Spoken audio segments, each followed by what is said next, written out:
Salut! Moi, c'est Ayodele, la petite exploratrice du Bénin. Avec mon carnet magique, chaque jour, je découvre un nouveau secret du passé. Je suis Papy Cormelan, le gardien du temps. Dans chaque conte, je veille à ce que la mémoire reste vivante.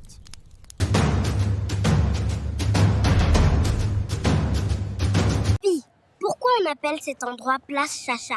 Mon enfant, c'est ici que l'horreur a commencé. En 1717, après la défaite du royaume de Ouidar face à Abomey, le roi Guézo confia cette ville à son ami Francisco Feli de Souza, surnommé Chacha. Qui était Chacha? Un négrier brésilien. Sur cette place devant sa maison, il vendait des êtres humains aux enchères. Prisonniers de guerre, des victimes de razzia, échangés contre des fusils, de l'alcool et même des miroirs. C'est triste.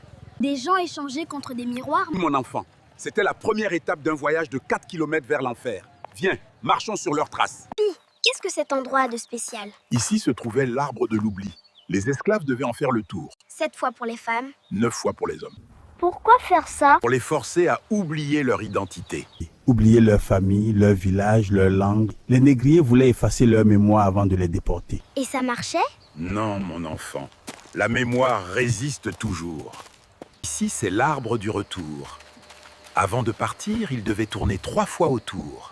Promesse est de leur dire que même si leur corps part, leur âme reviendra après leur mort rejoindre les ancêtres. Et la promesse a été tenue? Oui, leurs esprits sont revenus dans la musique, le vaudou et dans le cœur de la diaspora qui revient ici en pèlerinage. Les ancêtres veillent? Papy, est-ce ici qu'ils sont partis pour toujours? Oui, mon enfant.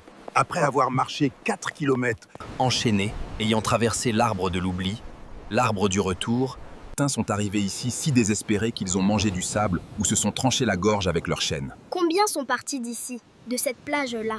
De 2 millions d'Africains, entassés dans des pirogues, puis sur des navires. Cette porte a été construite pour dire paix. Ne jamais oublier. Exactement.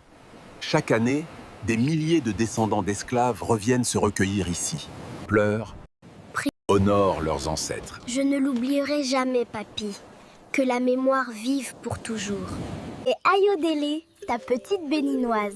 Souviens-toi, connaître ton histoire, c'est connaître ta force.